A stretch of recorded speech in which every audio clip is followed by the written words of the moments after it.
Hello ನಮಸ್ಕಾರ friends, ಎಲ್ಲರೂ ಹೆಂಗಿದ್ದೀರಿ? ಆರಾಮಿದ್ದೀರಿ? ನಾವು ಭೀ ಆರಾಮಿದ್ದೀವಿ ನೋಡ್ರಿ. ಟೈಮ್ 12 ಗಂಟೆಗೆ ಆದ್ರಿ. ಈಗ ಬ್ಲಾಗ್ ಸ್ಟಾರ್ಟ್ ಮಾಡೀನಿ. ಈಗ ಬರ್ರಿ ಇವತ್ತಿನ ಬ್ಲಾಗ್ನ ಸ್ಟಾರ್ಟ್ ಮಾಡಮ್ರಿ. ಈಗ ನೋಡ್ರಿ ಕೆಲಸ ಅಂತೂ ಎಲ್ಲ ಮುಗಿದ್ರಿ. ಈಗ ಊಟ ಮಾಡ್ಬೇಕ್ರಿ. ಊಟ ಮಾಡಮಂತ ಬರ್ರಿ. ರೊಟ್ಟಿ ಮಾಡಿದೇವ್ರಿ. ನಿನ್ನಿದ ಪುಂಡಿ ಪಲ್ಯ, ಇನ್ನೊಂದು ಸ್ವಲ್ಪ ಪುಂಡಿ ಪಲ್ಯ ಅದ ಮತ್ತು ಸಾರು ಇದು ಐತ್ರಿ. ಮೊಸರು ಅದ, ಅದ್ರ ಸ್ಲ್ಯಾಕ ಪಲ್ಯ ಅಂತ ಏನು ಮಾಡಿಲ್ರಿ ಇವತ್ತು. ಮೊಸರು ಅದ ರೀ ಭಾಳ ಅಷ್ಟ. ಹಾಗಾಗಿ ಬುತ್ತಿ ಕಟ್ಲಕ್ಕೆ ಮೊಸರು ಅದ ಅಂಥೇಳಿ ಏನು ಮಾಡಿಲ್ಲ. ಸಮೃದ್ಧಿ ಅಂತೂ ಮಕ್ಕೊಂಡ್ರಿ. ಈಗ ಸಮು ಅಂತೂ ಸಾಲಿಗೆ ಹೋಗ್ಯಾನ.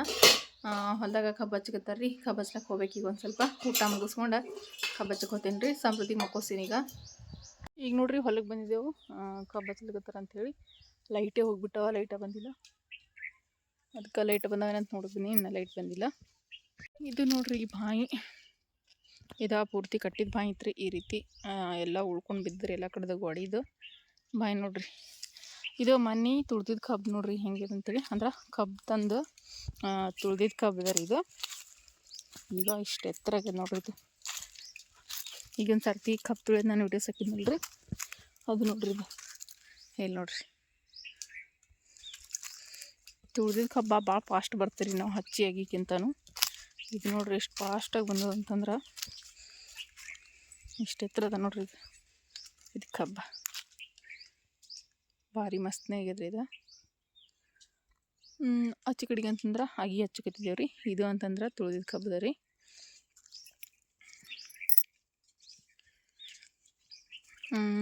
ಒಂದು ತಾರೀಕು ಬಂದ್ರೆ 1 ತಿಂಗಳು ಆಯ್ತು ನೋಡ್ರಿ ಇದು ಕಬ್ಬು ತುಳಿದು. 1 ತಿಂಗಳ ಒಳಗೆ ಇಷ್ಟು ಎತ್ತರ ಆಗ್ಯದ್ರಿ ಕಬ್ಬಂತೂ. ನೋಡ್ತಿರ್ಬೋದ್ರಿ. ಏನಿಲ್ಲ ಅಂತಂದ್ರೆ ಒಂದೊಂದು ಮೊಳ ಸನಿ ಹಾಲಕ್ಕೆ ಬಂದಾವ ನೋಡ್ರಿ ಕಬ್ಬು. ಅಷ್ಟು ಜಲ್ದಿ ದೊಡ್ಡದಾಗ್ಯದ್ರಿ, ಚೆಂದಾಗ್ಯದ್ರಿ. ಇಷ್ಟು ಜಲ್ದಿ ಕಬ್ಬಿನ ಅಡುಗೆ ಬರ್ತಾವ ಅಂತ ಅಂದ್ಕೊಂಡಿರ್ಲಿಲ್ಲ ರೀ ನಾವು. ಅದ್ರ ಭಾಳ ಫಾಸ್ಟ್ ಬಂದವ್ರಿ ಇವಂತೂ. ಇವು ಒಂದಂತವಲ್ಲಿ ಈಗ ಬರಕತ್ತಾವ ನೋಡ್ರಿ ಕಬ್ಬುಗಳು ತೇಲ್ದಲ್ಲಿ. ಅಲ್ಲಿ ನೋಡ್ರಿ ಅಲ್ಲೊಂದು ಅಲ್ಲೊಂದು ಸ್ವಲ್ಪ ಗ್ಯಾಪ್ ಆಗ್ಯದ್ರಿ. ಇನ್ನೂ ಬರ್ತಾವ್ರಿ ಅವನು. ಈಗ ಲೈಟ್ ಬಂದು ರೀ. ಮೋದಿ ಚಾಲು ಮಾಡೀನಿ. ಈಗ ಕಬ್ಬು ಹಚ್ಚಲು ಹೋಗ್ತೀನಿ ರೀ.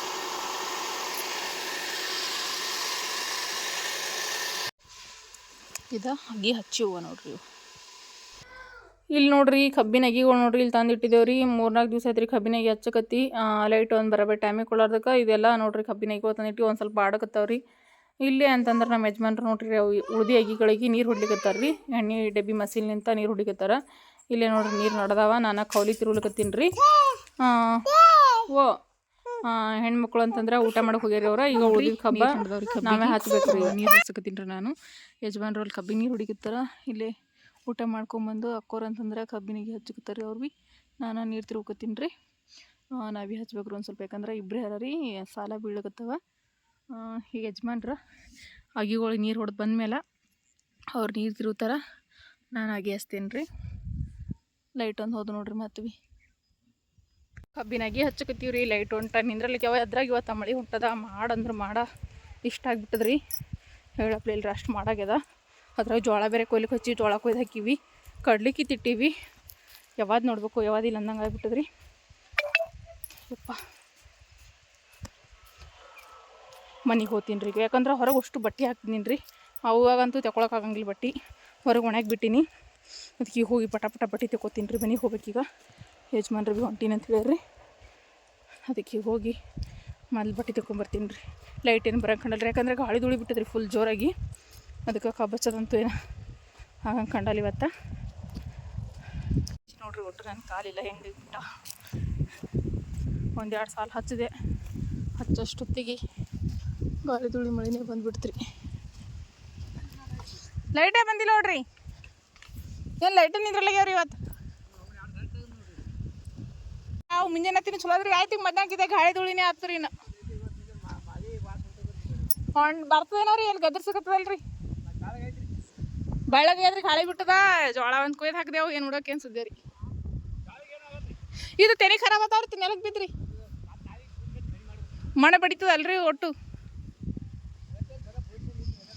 ಏನು ಮಾಡ್ತದೇನು ಹೇಳಕ್ಕೆ ಬರಲ್ರಿ. ರಾತ್ರಿ ಹೇಳಕ್ಕೆ ಬರಲ್ರಿ ಇದ್ರ ದಿನ. ಹ್ಞೂ ರೀ.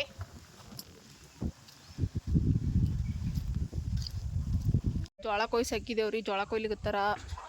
ಮಾಡ ನೋಡ್ರಿ ಹೆಂಗೆ ನಿಂತ್ಕೊಂಡು ನಿಂತದ. ಫುಲ್ ಗಾಳಿ ಬಿಟ್ಬಿಟ್ಟದ. ಏನು ಮಾಡ್ಬೇಕು ಏನು ಸುದ್ದಿ ನೋಡ್ರಿ.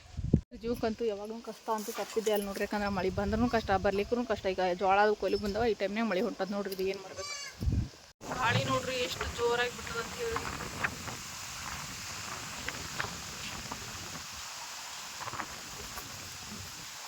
ಲೈಟ್ ಅಂತೂ ಬರ್ಲಿಲ್ರಿ. ಯಜಮಾನ್ರಿ ಹೊಂಟ್ರ. ಈಸ್ ಕಟ್ಗೆ ಮಾಡ್ಕೊಂಡೇನ್ರಿ. ಈಸ್ ಕಟ್ಗೆ ತೂತಿ. ಹಾಯ್ ಸಮೃದ್ಧಿ. ಇವತ್ತು ನೋಡ್ರಿ ಅವ್ರ ಅಣ್ಣಂದ ಸಾಲಿ ಡ್ರೆಸ್ ಹಾಕೊಂಡ್ರಾಳ ಬ್ಯಾಡ ಅಂತ ಹೇಳಿದ್ರು ಬಿ. ಹಾಂ ಹಾಯ್. ನಾನು ಕಬ್ಬಚ್ಚ ಬರತಕ್ಕ ಎದ್ದು ಆಟ ಆಡ್ಲಿಕತ್ತಾಳ್ರಿ. ಹೌದ್ಲಾ? ನಿಂಗೆ ಬಿಟ್ಟು ಹೋಗಿದ್ದು ನಮ್ಮ ಹೊಲಕ್ಕೆ ನಾ ಇವತ್ತ ಎಲ್ಲಿ ಹೋತಿ? ಅಲ್ಲಿ ಹೋದ್ರು ನೋಡ್ರಿ ಆಟ ಆಡ್ಲಕ್ಕೆ. ಬಾ ಕಡೆ ಬಾ, ಅಲ್ಲೇ ಆಡ್ತಿ.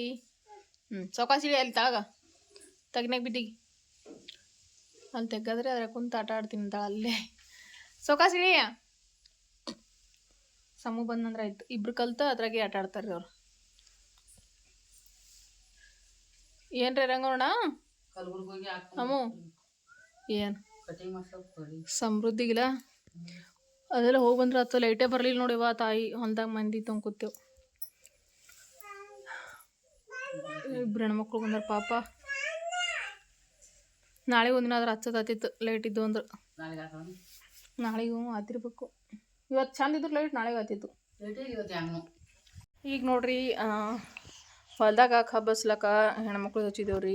ಮತ್ತು ನಾನು ಒಂದು ತಾಸು ಹೋಗಿ ಕಿಸಿದ್ರೆ ಹಚ್ಚಿ ಬಂದ್ರೆ ಆಯ್ತವಾ ಅಂತ ಹೇಳಿ ಕಿಸಿದ್ರೆ ಹೋಗಿದ್ರಿ. ಯಾಕಂದ್ರೆ ಸಾಲಿನ ಬಿಡಕತ್ತವ ಬಾ ಅಂತಂದ್ರಿ ನಮ್ಮ ಯಜಮಾನ್ರು ಲೈಟ್ ಇದ್ದಾಗ. ಹೋದೆ ರೀ ನಾನು. ಹೋಗಿ 2 ಲೈನ್ ಅವ್ರಿಗೆ ಹೆಣ್ಮಕ್ಳಿಗೆಲ್ಲ ಊಟ ಮಾಡಿಸ್ಲಕ್ಕೆ ಹಚ್ಚಿ ನಾನು ಒಂದು 2 ಲೈನ್ ಹಚ್ಚೋಷ್ಟು ಹೊತ್ತಿಗೆ ಲೈಟ್ ಹೋಗಿದ್ವ. ಲೈಟ ಪತ್ತ ಇಲ್ರಿ. ಏನು ಮಾಡ್ತೀರಿ ನೋಡ್ರಿ. ರೈತರ ಹಣೆ ಬರಂತೂ ಇಷ್ಟು ಕೆಟ್ಟದಾಗದ ರೀ. ಏನು ಕೇಳೇಬಾರ್ದು ನೋಡ್ರಿ. ಯಾಕಂತಂದ್ರೆ ಈಗ ನೋಡ್ರಿ ಹೊಲ್ದಾಗ ಜೋಳ ಕೊಯ್ಯೋ ಬಂದಾವ. ಎಲ್ಲರೂ ನಮ್ದ ಅಂತಲ್ರಿ, ಪ್ರತಿಯೊಬ್ಬರದು ಗೋಳು ಇದೆ ನೋಡ್ರಿ ರೈತರ ಗೋಳ. ಯಾಕಂತಂದ್ರೆ ನಾವು ಜೋಳ ಕೊಯ್ಸಾಕಿವಿ, ಕಡ್ಲಿಕ್ಕಿತ್ತು ಹಾಕಿವಿ. ಈಗ ಮಳೆ ಬೇರೆ ಸ್ಟಾರ್ಟ್ ಆಗ್ಯದ. ಏನು ಮಾಡ್ಬೇಕು ನೋಡ್ರಿ. ಏನೋ ಅಂತಾರಲ್ಲ ಕೈಗೆ ಬಂತು ಬಾಯಿಗೆ ಬರ್ಲಾದಂಗೆ ಅಂತಾರಲ್ರಿ. ಇದಕ್ಕೆ ನೋಡ್ರಿ ರೈತರ ಹಣೆ ಬರ ಹೆಂಗಾದ್ರೆ ಭೀ ಈಗ ಕಷ್ಟ ಎಲ್ಲದಕ್ಕೂ ರೈತರಿಗೆ ನೋಡ್ರಿ. ಮತ್ತು ಈಗ ಅಷ್ಟ ಬಂದಿವ್ರಿ ಲೈಟ. ಸ್ವಲ್ಪ ನೀರು ತುಂಬ್ಕೊಂಡೇನ್ರಿ ನಾನು ಇಲ್ಲಿ ಮನೆಗೆ ಬಂದ್ರಿ. ಮತ್ತು ಯಾಕಂದ್ರೆ ಗಾಳಿ ಧೂಳಿ ಬಿಟ್ಟ ಬಟ್ಟೆ ಎಲ್ಲ ಹಾರ್ನಾಡ್ದಿವಿ. ಬಟ್ಟೆ ಎಲ್ಲ ಒಣಗಾಕಿ ಹೋಗಿದ್ದೆ ಹೊರಗೆ. ಅದಕ್ಕೆ ಮತ್ತೆ ಲೈಟಿಗೆ ಹೋಗಿ ನಡಿಯತ್ತೀರಿ. ಯಜಮಾನ್ರು ಕರ್ಕೊಂಬಂದ್ರಿ ಮನೆಗೆ ಬಂದೀನಿ. 2 ತಾಸು ಇದ್ದಿಲ್ಲ ರೀ ಲೈಟ್. ಈಗಷ್ಟೇ ಬಂದೀವು. ಒಂದು ಕೌಲಿನೂ ತೊಯ್ದೆ ನಿಲ್ಲೋ ರೀ ನೀರು ಅಂಗಿಯ. ಒಂದು ಕೌಲಿರ ತೊಯ್ದಿಲ್ಲೋ ಮತ್ತೆ ಹೋದು ನೋಡ್ರಿ ಲೈಟ್. ಏನು ಮಾಡ್ಬೇಕು ಲೇಬರ್ ಹಚ್ಚಿ ಏನಾರ ಮಾಡ್ಬೇಕಂತಂದಾಗ ಹಿಂಗೆ ಹೊಲದೊಳಗಿನ ಬಂದಿ ಬೆಳೆ ಕಟ್ ಮಾಡಿ ಮನೆ ತುಂಬ್ಕೋಬೇಕಪ್ಪ ಅಂತ ಟೈಮಿನಾಗ ಹಿಂಗೆ ರೀ ಮಳೆ ಭೀ ಇಷ್ಟು ದಿನ ಮಳೆ ಬಂದಿಲ್ಲ. ಈಗ ನೋಡ್ರಿ ಏನೆಲ್ಲ ರಾಶಿಗಳು ಬಂದವ. ಪ್ರತಿಯೊಬ್ಬರು ಎಲ್ಲರೂ ಗೋಧಿ ಕೊಯ್ದಾಕ್ಯಾರ, ಕಡ್ಲಿ ಕಿತ್ತಾಕ್ಯಾರ, ಜೋಳ ಕೊಯ್ಲಿಕತ್ತಾರ. ಹಾಂ ಇದು ಉಟ್ಕೊಬಾರ್ದು. ಇಂಥ ಟೈಮ್ನಾಗ ಮಳೆ ಚಾಲು ಹೋಗ್ಬಿಟ್ಟದ್ರಿ. ಮೊನ್ನೆ ರಾತ್ರಿಗೆ ಒಂದು ಸ್ವಲ್ಪ ಬಂದಿತ್ತು ರೀ. ಇವತ್ತು ನೋಡಿದ್ರೆ ಫುಲ್ ಗದ್ರಸೋದು ಗಾಳಿ ಧೂಳಿ ಎಲ್ಲ ಬಿಟ್ಬಿಟ್ಟದ್ರಿ. ಏನು ಮಾಡ್ತೀರಿ ನೋಡ್ರಿ. ನಮಗರ ಸಾಕಾಗಿಬಿಟ್ಟದ. ಎಲ್ಲಿ ನೋಡ್ಬೇಕು ಎಲ್ಲಿ ಈ ಕಡೆ ಕಬ್ಬು ಹಚ್ಚೋದು ನೋಡ್ಬೇಕ್ರಿ, ಈ ಕಡೆ ಜೋಳ ಕೊಯ್ಯೋದು ನೋಡ್ಬೇಕಾ, ಏನು ಕಡ್ಲಿ ಹೊಲ್ದಾಗ್ಯದ ಕಡ್ಲಿಕ್ಕಿ ತೆಕ್ಕಿದೆವು, ಏನು ಕಡ್ಲಿ ಮೇಲೆ ಮುಚ್ಚಬೇಕಾ, ಎಲ್ಲದಕ್ಕೂ ಯಜಮಾನ್ರು ಒಬ್ಬರ ಎಲ್ಲ ಕಡೆಗೆ ಓಡಾಡೋದ್ರಿ. ಭಾಳ ಅಂದ್ರೆ ಭಾಳ ಹೈರಾಣ ಬಂದುಬಿಟ್ಟಿದ್ರಿ ಅವ್ರಿಗೆ ಭೀ. ಯಾಕಂತಂದ್ರೆ ಎಲ್ಲ ಕಡೆಗೆ ನೋಡ್ಕೊಳ್ಳೋದವ್ರೊಬ್ಬರ. ಹಾಗಾಗಿ ಈಗ ನಾನು ಜಾಸ್ತಿ ಹೊಲಕ್ಕೆ ಹೋಗಂಗಿಲ್ಲ. ಈಗ ನೋಡ್ರಿ ಈಗ ನೀವು ಹೇಳ್ತಿರ್ತೀರಿ ನೀವು ಪ್ರೆಗ್ನೆಂಟ್ ಇದ್ದೀನಿ ಅಂತೀರಿ, ಎಲ್ಲ ಕೆಲಸನೂ ಮಾಡ್ತಿರಲ್ಲ, ನೀವು ಮಾಡಬೇಡ್ರಿ ಅಂತೇಳಿ ನೀವು ಎಲ್ಲರೂ ಹೇಳ್ತೀರಿ. ಆದರೆ ಹೆಂಗೆ ಅಂತಂದ್ರಿ ನಮ್ಮ ಹಳ್ಳಿ ಕಡೆಗೆ ಈಗೇನು ಡಾಕ್ಟರ್ಸ್ಗಳು ಕೆಲವೊಬ್ರಿಗೆ ಒಟ್ಟು ಫುಲ್ ರೆಸ್ಟ್ ಹೇಳ್ತಾರಲ್ಲ ರೀ. ಆ ಥರದವ್ರು ಅಷ್ಟೇ ರೆಸ್ಟ್ ಮಾಡ್ತಾರೆ ನಮ್ಮ ಹಳ್ಳಿ ಕಡೆಗೆ. ಅಂತಂದ್ರೆ ಇಲ್ಲಿಗಂತಂದ್ರೆ ಯಾವುದೇ ರೀತಿ ರೆಸ್ಟ್ ಏನು ಮಾಡಂಗಿಲ್ಲ ರೀ. ಎಷ್ಟು ನಾವು ಕೆಲಸ ಮಾಡ್ತೀವಿ ನೋಡ್ರಿ ಅಷ್ಟು ಡೆಲಿವರಿ ಟೈಮ್ನಾಗ ಭಾಳ ಸರಳವಾಗಿ ಡೆಲಿವರಿ ಆಯ್ತು ಅಂತ ಹೇಳ್ತಾರೆ ನಮ್ಮ ಹಳ್ಳಿ ಒಳಗೆ ಹಿಂದ್ಕಿನ ಹಿರಿಯರೆಲ್ಲರೂ. ಹಾಗಾಗಿ ಪ್ರೆಗ್ನೆಂಟ್ ಇದ್ದವ್ರು ಪ್ರತಿಯೊಬ್ಬರು ರೆಸ್ಟ್ ಮಾಡ್ಬೇಕಂಥೇಳಿ ನಮ್ಮ ಕಡೆಗೆ ಏನಿಲ್ಲ ರೀ. ಯಾಕಂತಂದ್ರೆ ಡಾಕ್ಟರ್ಸ್ಗಳು ಯಾರಿಗೆ ಬೆಡ್ ರೆಸ್ಟ್ ಎಲ್ಲ ಹೇಳಿರ್ತಾರಲ್ರಿ ಅವ್ರು ಅಷ್ಟೇ ರೆಸ್ಟ್ ಮಾಡ್ತಾರೆ ರೀ. ನಾವು ಎಷ್ಟು ಕೆಲಸ ಮಾಡ್ತೀವಿ ನೋಡ್ರಿ ಅಷ್ಟು ಆರೋಗ್ಯವಾಗಿರ್ತೀವಿ ರೀ ನಾವು ಪ್ರೆಗ್ನೆಂಟ್ ಇರ್ಬೇಕಾದ್ರೆ. ಮತ್ತು ಅಷ್ಟು ಸುಲಭವಾಗಿ ಡೆಲಿವರಿ ಆಯ್ತು ರೀ. ನನಗೆ ರೀ ಫಸ್ಟ್ ಪ್ರೆಗ್ನೆನ್ಸಿ ಒಳಗೆ ಸಿಜೇರಿಯನ್ ಮಾಡ್ಬೇಕಾಗ್ತದ, ನಿನಗೆ ಭಾಳ ದಿವ್ಸಕ್ಕೆ ಮಗು ಆಲಕತ್ತದ ಅಂಥೇಳಿ ಒಂದು 5-6 ದವಾಖಾನೆ ತಿರುಗಾಡಿದ್ದೇವೆ ರೀ. ಆದ್ರೂ ಅವ್ರು ಸಿಜೇರಿಯನ್ ಮಾಡ್ಬೇಕಾಗ್ತದೆ ಅಂತ ಹೇಳಿದ್ರಿ. ಆದರೆ ನಾನು ಈಗ ಹೆಂಗೆ ಕೆಲಸ ಮಾಡ್ತೀನಿ ರೀ, ಇದೇ ಸೇಮ್ ನಾನು ಸಮಕ್ಕೆ ಪ್ರೆಗ್ನೆಂಟ್ ಇರಬೇಕಾದ್ರೂ ಕೆಲಸ ಮಾಡ್ತಿದ್ರಿ. ಮಾಡ್ಬೇಕಾದ್ರೆ ಎಲ್ಲರೂ ಹಿರಿಯರು ಹೇಳೋರು ಈ ರೀತಿ ಕೆಲಸ ಮಾಡಿದ್ರೆ ನಾರ್ಮಲ್ ಡೆಲಿವರಿ ಆತಾವ ಅಂತ ಹೇಳ್ಕೇಸಿಂದ್ರಿ. ಹಾಗಾಗಿ ಎಷ್ಟು ನಾವು ಕೆಲಸ ಮಾಡ್ತೇವಲ್ಲ ರೀ ಅಷ್ಟು ಒಳ್ಳೇದು ರೀ ಪ್ರೆಗ್ನೆನ್ಸಿ ಟೈಮ್ನಾಗ.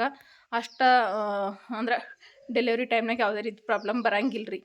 ಅಂದ್ರೆ ಬೆಡ್ ರೆಸ್ಟ್ ಹೇಳಿದವ್ರು ಮಾತ್ರ ಕರೆಕ್ಟಾಗಿ ಕಂಪಲ್ಸರಿಯಾಗಿ ಬೆಡ್ ರೆಸ್ಟ್ ಮಾಡೇಬೇಕಾಗ್ತದೆ. ಯಾಕಂದ್ರೆ ಡಾಕ್ಟರ್ಸ್ಗಳಿಗೆ ಗೊತ್ತಿರ್ತದೆ ರೀ ಅದು ಯಾರಿಗೆ ಬೆಡ್ ರೆಸ್ಟ್ ಮಾಡಬೇಕು, ಯಾರು ಮಾಡ್ಲಿಕ್ಕೆ ನಡೀತದೆ ಅಂತೇಳಿ. ನನಗೆ ಆ ರೀತಿ ಎಲ್ಲ ಏನು ಹೇಳಿಲ್ಲ ರೀ. ಈಗ 3ನೇ ಮಗು ಅಂತಂದ್ರೆ ಭೀ ಆ ರೀತಿ ಸಮಸ್ಯೆ ಅಂತೂ ಬಂದಿಲ್ಲ ರೀ. ಯಾಕಂದ್ರೆ ಬಂದರೂ ನಮ್ಮ ಕೈಲಿ ಮಾಡೋದಾಗಂಗಿಲ್ಲ ರೀ. ಮೊದ್ಲು ನಾವು ಬಡವ್ರ, ಅದ್ರಾಗ ನಾವು ಹೊಲದೊಳಗೆ ದುಡಿಯೋರ, ಅಂಥವ್ರಿಗೆ ಅಷ್ಟೊಂದೆಲ್ಲ ಕಷ್ಟಪಡೋದನ್ನು ಆಗಂಗಿಲ್ಲ. ದೇವ್ರ ಪುಣ್ಯಲಿಂತ ಅದೊಂದಿಲ್ಲ ರೀ ನಮ್ಗೆ. ನಾನು ಎಷ್ಟು ಕೆಲಸ ಮಾಡಿದ್ರು ಏನು ಪ್ರಾಬ್ಲಮ್ ಇಲ್ಲ ರೀ. ನೀರನ್ನೂ ತರ್ತೀನಿ, ಹೊಲ್ದಾಗೂ ಕೆಲಸ ಮಾಡ್ತೀನಿ, ಹೊಲ್ದಾಗ ನೀರನ್ನೂ ಬಿಡ್ತೀನಿ ರೀ. ಆ ರೀತಿ ಏನು ಪ್ರಾಬ್ಲಮ್ ಇಲ್ಲ ರೀ. ಇವತ್ತು ಹೋಗಿ 2-3 ಲೈನ್ ಕಬ್ಬನ್ನು ಹಚ್ಚಿ ಬಂದೀನಿ ರೀ ನಾನು ಹೊಲ್ದಾಗ.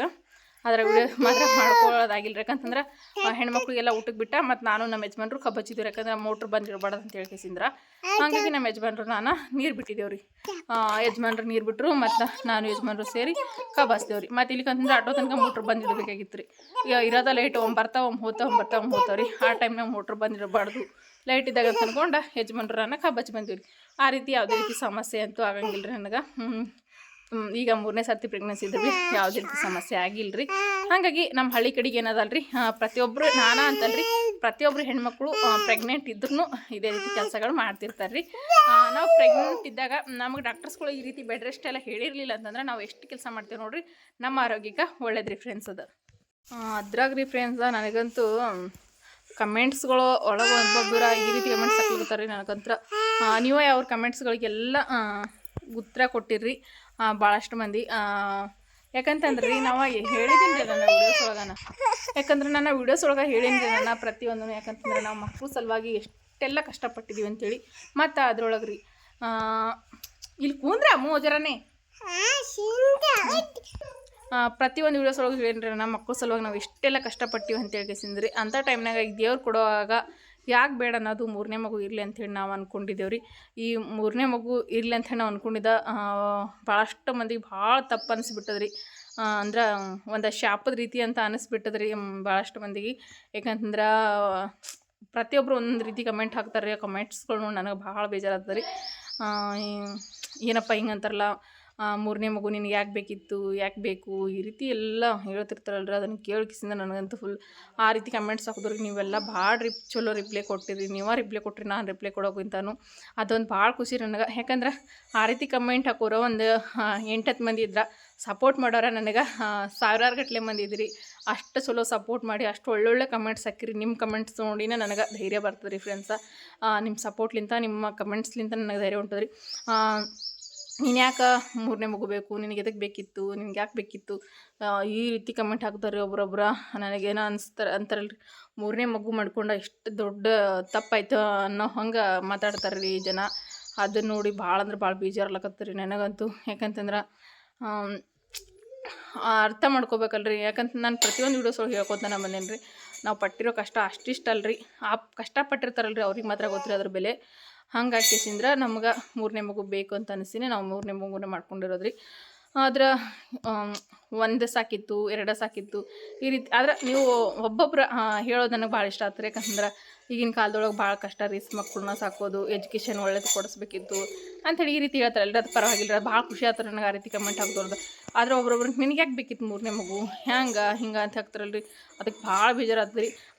ಈ ರೀತಿ ಸಮಾಧಾನವಾಗಿ ನೀವು 2 ಮಕ್ಕಳು ಸಾಕಿತ್ತಲ್ರಿ ಅಕ್ಕ, ಒಬ್ಬೊಬ್ರು ಏನು ಹೇಳ್ತಾರೆ 2 ಮಗು ಸಾಕಿದ್ರಿ ಅಕ್ಕ, ಈಗಿನ ಕಾಲದಾಗ ಸಾಕೋದು ಕಷ್ಟ ಈ ರೀತಿ ಎಲ್ಲ ಹೇಳ್ತಾರಲ್ರಿ. ಅದಕ್ಕೆ ಕೇಳಿ ಭಾಳ ಖುಷಿ ಆಯ್ತು. ಯಾಕಂದ್ರೆ ಅವ್ರು ನಾನು ಒಳ್ಳೇದಕ್ಕೆ ಹೇಳ್ಯಾರಂತ. ಆದರೆ ನಾವು ಪಟ್ಟಿರೋ ಕಷ್ಟ ನೋಡಿ ನಮ್ಗೆ 3ನೇ ಮಗು ಬೇಕಂತ ಅನಿಸಿರೋದು ರೀ.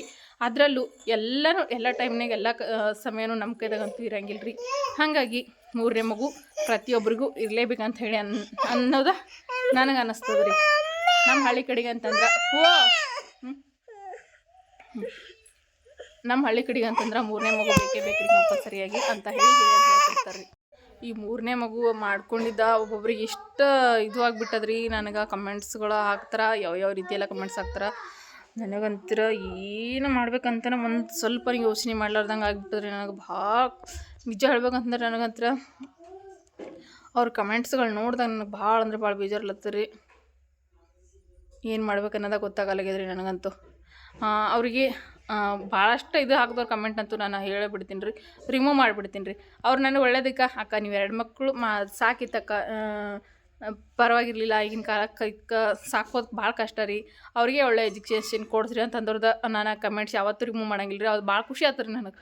ಆದ್ರೆ ಆ ರೀತಿ ನಿನಗೆ ಎದಕ್ಕೆ ಬೇಕಿತ್ತು ಎರಡನೇ ಮಕ್ಕಳು ಹಂಗೆ ಹಿಂಗೆ ಈ ರೀತಿ ಎಲ್ಲ ಕಮೆಂಟ್ಸ್ ಹಾಕ್ತಾರಲ್ಲ ರೀ, ಅವ್ರ ಕಮೆಂಟ್ಸ್ ಎಲ್ಲ ನಾನು ರಿಮೂವ್ ಮಾಡಿ ಹಾಕೀನಿ ರೀ. ಅವ್ರ ಕಮೆಂಟ್ಸ್ಗಳ ನಾನು ಇಲ್ಲೇ ಸ್ಕ್ರೀನ್ ಮೇಲೆ ಹಾಕ್ಬೇಕಂತ ಅಂದ್ಕೊಂಡಿದ್ರಿ, ಆದರೆ ನನಗೆ ಇಷ್ಟ ಇಲ್ಲ ರೀ ಆ ರೀತಿ ಎಲ್ಲ ಹಾಕೋದು. ಹಾಗಾಗಿ ನಾನು ಹಾಕಿಲ್ಲ ರೀ ಯಾವುದೇ ಕಮೆಂಟ್ಸ್ನು ಆ ರೀತಿ ಹಾಕೋದೇ ಬೇಡ ಅಂತೇಳಿ ಹಾಕಿಲ್ಲ ರೀ. ಆದರೆ ನನಗಂತೂ ಇಷ್ಟರ ಮಟ್ಟಿಗೆ ಇದಾಗಿಬಿಟ್ಟದ್ರಿ ಮಮ್ಮಿ. ನಾ ಆಯ್ತಿರ್ದ ಮಂದಿರಿಲ್ಲ ಬಂದರಲ್ಲಿ ಜೋಳ ಕೊಯ್ಲಿಕತ್ತಾರ. ಹೋಗಿ ಬಟ್ಟೆ ಕಾದು ಬಾಪು ನೀ ಇಷ್ಟರ ಮಟ್ಟಿಗೆ ಕಮೆಂಟ್ ಹಾಕ್ಲತ್ತಾರ ರೀ. ನನಗಂತರ ಏನು ಮಾಡ್ಬೇಕಂತ ಗೊತ್ತಲ್ಲ ರೀ. ಆ ವಿಡಿಯೋಸ್ ಹಾಕಿನ ನಾನು ಎಷ್ಟು ದಿವಸ ಆಯ್ತು ರೀ, ಈಗ ಒಂದು 15 ದಿವಸ ಆಗ್ತಾ ಬಂತು ರೀ. ಆದರೂ ಇನ್ನೂ ಕಮೆಂಟ್ಸ್ ಅವೇ ರೀ. ಅದನ್ನು ನೋಡಿನೇ ನನಗೆ ಭಾಳ ಬೇಜಾರಾಗ್ಯದ ರೀ ಫ್ರೆಂಡ್ಸ್. ಅರ್ಥ ಮಾಡ್ಕೋರಿ. ಯಾಕಂತಂದ್ರೆ ಮಕ್ಕಳು ಅಂತಂದ್ರೆ ನಾವು ನಮಗೆ ಸಾಕೋದು ಕಷ್ಟ ಆಗ್ಬೋದು ರೀ, ಆದರೆ ನಮ್ಮ ಪ್ರಾಣ ಒತ್ತಿಟ್ಟಾದರೂ ನಾವು ಸಾಕ್ತೀವಿ ರೀ ಮಕ್ಕಳನ್ನ. ಯಾಕಂತಂದ್ರೆ ಅಷ್ಟು ಕಷ್ಟನ ನಾವು ಅನುಭವಿಸಿದ್ದೀವಿ ರೀ. ನಾವು ಗಂಡ ಹೆಂಡತಿ ಕೇಳದೇ ಇರೋ ಮಾತುಗಳಿಲ್ಲ, ಆಡಿಸ್ಕೊಳ್ದೇ ಇರೋ ನುಡಿಗಳಿಲ್ಲ, ಅಷ್ಟೆಲ್ಲ ಮಾತುಗಳು ಅನ್ಸ್ಕೊಂಡು ಅಷ್ಟೆಲ್ಲ ಕೇಳಿಸ್ಕೊಂಡು ದೇವ್ರ ಈಗ ನಮ್ಮ ಪಾಲಿಗೆ ಕಣ್ಣು ತೆರೆದಿರುವಾಗ ನಮ್ಗೆ ಇನ್ನೂ ಒಂದು ಮಗು ಬೇಕಂತ ಅನ್ನೋದು ನಮ್ಮ ಆಸೆ ರೀ. ಹಾಗಾಗಿ ಇದನ್ನು ಅರ್ಥ ಮಾಡ್ಕೋತೀರಿ ಅಂಥೇಳಿ ಅಂದ್ಕೊಂಡಿದ್ದೀನಿ ರೀ ಫ್ರೆಂಡ್ಸ್. ಇನ್ನು ಮುಂದಾದರೂ ಅರ್ಥ ಮಾಡ್ಕೋತೀರಿ ಅಂಥೇಳಿ ನನ್ನ ಎಲ್ಲ ಸಪೋರ್ಟ್ ಮಾಡೋವಂಥ ನನ್ನ ಯೂಟ್ಯೂಬ್ ಕುಟುಂಬ ಎಲ್ಲರೂ ಹೊಳ್ಳಿ ರೀಪ್ಲೇ ಹಾಕಿರಿ. ಅವ್ರಿಗೆ ಭಾಳಷ್ಟು ನನಗೆ ಸಪೋರ್ಟ್ ಮಾಡಿರಿ. ಇದೇ ರೀತಿ ನಿಮ್ಮೆಲ್ಲರ ಸಪೋರ್ಟ್ ಇರಲಿ. ಯಾರು ಏನೋ ಕಮೆಂಟ್ ಹಾಕಲಿ, ಯಾರು ಏನೋ ಬಿಡ್ರಿ, ನಮಗೆ 3ನೇ ಮಗು ಅಂತೂ ಬೇಕು. ಅದು ಮಗುನ ಸಾಕೋ ಜವಾಬ್ದಾರಿ ನಮ್ದಾಗಿರ್ತದೆ ರೀ. ಹೆಂಗೆ ಸಾಕಲಿ ಮಗುನ ನಾವು ಸಾಕ್ತೀವಿ ರೀ. ಯಾಕಂದ್ರೆ ನಮ್ಮ ಯಜಮಾನ್ರು ಅದಾರ ರೀ. ನಮ್ಮ ಯಜಮಾನ್ರು ಮಕ್ಳಿಗೆ ಯಾವುದೇ ರೀತಿ ನಾವು ಇನ್ನೊಬ್ರು ಹೊಲ್ದಾಗ ದುಡಿತೀವಿ ಅಂತಂದ್ರೆ ಭೀ ಮಕ್ಳಿಗೆ ನಮ್ಮ ಯಜಮಾನ್ರು ಯಾವತ್ತೂ ಕೊರತೆ ಮಾಡಿಲ್ಲ ರೀ. ತಿನ್ನೋಕ್ಕಾಗಿರ್ಬೋದು, ಉಣ್ಣೋಕ್ಕಾಗಿರ್ಬೋದು, ಯಾವುದಕ್ಕೂ ನಮ್ಮ ಮಕ್ಳಿಗೆ ನಾವು ಹೊಲ್ದಾಗ ಇದ್ದಿರ್ಬೋದು ರೀ, ಆದರೆ ಸಿಟಿ ಒಳಗೆ ಇದ್ದವ್ರ ಸಮೇತ ನಮ್ಮ ಮಕ್ಳಿಗೆ ನಾವು ತಿನ್ನಿಸೋ ಅಷ್ಟು ಬೇರೆ ಯಾರೂ ತಿನ್ಸಂಗಿಲ್ಲ ರೀ. ಅಷ್ಟು ನಮ್ಮ ಯಜಮಾನ್ರು ಯಾವುದೇ ರೀತಿ ಕಡಿಮೆ ಇರ್ಲಾರ್ದಂಗೆ ನಮ್ಮ ಮಕ್ಕಳನ್ನ ಸಾಕ್ತಾ ಇದ್ದಾರೆ ನಮ್ಮ ಯಜಮಾನ್ರು. ಅದೊಂದು ಹೆಮ್ಮೆ ಇದೆ ರೀ ನಮ್ಗೆ. ನಮ್ಮ ಯಜಮಾನ್ರಂತೂ ಹೇಳೋಕ್ಕಾಗಿಲ್ಲ ರೀ, ಅಷ್ಟು ಒಳ್ಳೆಯವ್ರು ಅವ್ರು. ಮಕ್ಳನ್ನ ಸಾಕೋದಕ್ಕಂತ ಅಷ್ಟು ಇದು ಅದಾರ ರೀ ಅವ್ರು. ಯಾವುದೇ ರೀತಿ ಅಡುಗೆ ಒಳಗಿದ್ರೆ ಇದು ಸಿಗಂಗಿಲ್ಲ ಮಕ್ಳಿಗೆ ತಿಲ್ಲಕ್ಕಂತ ಅನ್ನಂಗಿಲ್ಲ ರೀ. ಪ್ರತಿಯೊಂದನ್ನು ತೊಗೊಂಬರ್ತಾರೆ ರೀ ಅವ್ರು. ಅಷ್ಟು ಕಷ್ಟಪಡ್ತಾರೆ ನಮ್ಮ ಯಜಮಾನ್ರು. ಹಾಗಾಗಿ ನಮ್ಗೆ ನೀವು ಯಾರು ಏನಾದರೂ ಹೇಳ್ರಿ, ಏನಾದರೂ ಬಿಡ್ರಿ, ಈ 3ನೇ ಮಗು ನಮ್ಗೆ ಭಾಳ ಅವಶ್ಯಕತೆ ಇದೆ ರೀ. 3ನೇ ಮಗು ಬೇಕೇ ರೀ ಫ್ರೆಂಡ್ಸ. ಇದನ್ನು ಅರ್ಥ ಆಯ್ತು ಅಂತೇಳಿ ಅಂದ್ಕೊಂಡೇನಿ ರೀ. ಯಾಕಂದರೆ ನಾವು ಪಟ್ಟಿರೋ ಕಷ್ಟಕ್ಕೆ ರೀ, ಕಷ್ಟಪಡದೇ ಇರೋರಿಗೆ ಏನು ಅನ್ನಿಸ್ತಾರೆ ರೀ, ಸಾಕು ಬಿಡಪ್ಪ 2 ಮಕ್ಕಳು ಅಂತ ಅನ್ನಿಸ್ತಾರೆ. ಆದ್ರೆ ನಮಗೆ ಗೊತ್ತ್ರಿ ಅದು ಎಷ್ಟೆಲ್ಲ ಕಷ್ಟಪಟ್ಟು ನಾವು 9 ವರ್ಷ ಯಾರ್ಯಾರ ಕೈಲಿಂತ ಏನೇನೆಲ್ಲ ಅನ್ಸ್ಕೊಂಡಿದ್ದೀವಿ, ಏನೇನೆಲ್ಲ ಮಾತುಗಳನ್ನ ಕೇಳಿದ್ದೀವಿ. ಪ್ರತಿಯೊಂದರೂ ನಮ್ಮ ಕಿವಿ ಒಳಗೆ ಇನ್ನೂ ಬರ್ತಾವ್ರಿ ಅವ, ಜ್ಞಾಪಕಕ್ಕೆ ಬರ್ತಾವ್ರಿ ಅವು ಆ ರೀತಿ. ಹಾಗಾಗಿ ನಮ್ಗೆ 3ನೇ ಮಗು ಬೇಕ್ರಿ ಫ್ರೆಂಡ್ಸ್. ಯಾಕಂದ್ರೆ ಆಡ್ದವ್ರ ಬಾಯಿ ಮುಂದೆ ನಮಗೂ ಕೂಡ ಮಕ್ಕಳು ಆಗ್ಯದ ಅಂತೇಳಿ ತೋರಿಸ್ಬೇಕ್ರಿ ಅವ್ರಿಗೆ ಅರ್ಥ ಆಗಿರ್ತದೆ ರೀ. ಯಾಕಂದ್ರೆ ಅವಾಗ ಅಷ್ಟೆಲ್ಲ ಮಾತಾಡಿರ್ತಾರಲ್ರಿ, ಅವ್ರ ಬಾಯಿ ಮುಂದೆ ನಮ್ಗೆ 3 ಮಕ್ಕಳನ್ನ ಕೊಟ್ಟಿದ್ದಾನೆ ರೀ ದೇವ್ರು. ಇದಕ್ಕಿಂತ ಖುಷಿ ಇನ್ನೇನು ಬೇಕು.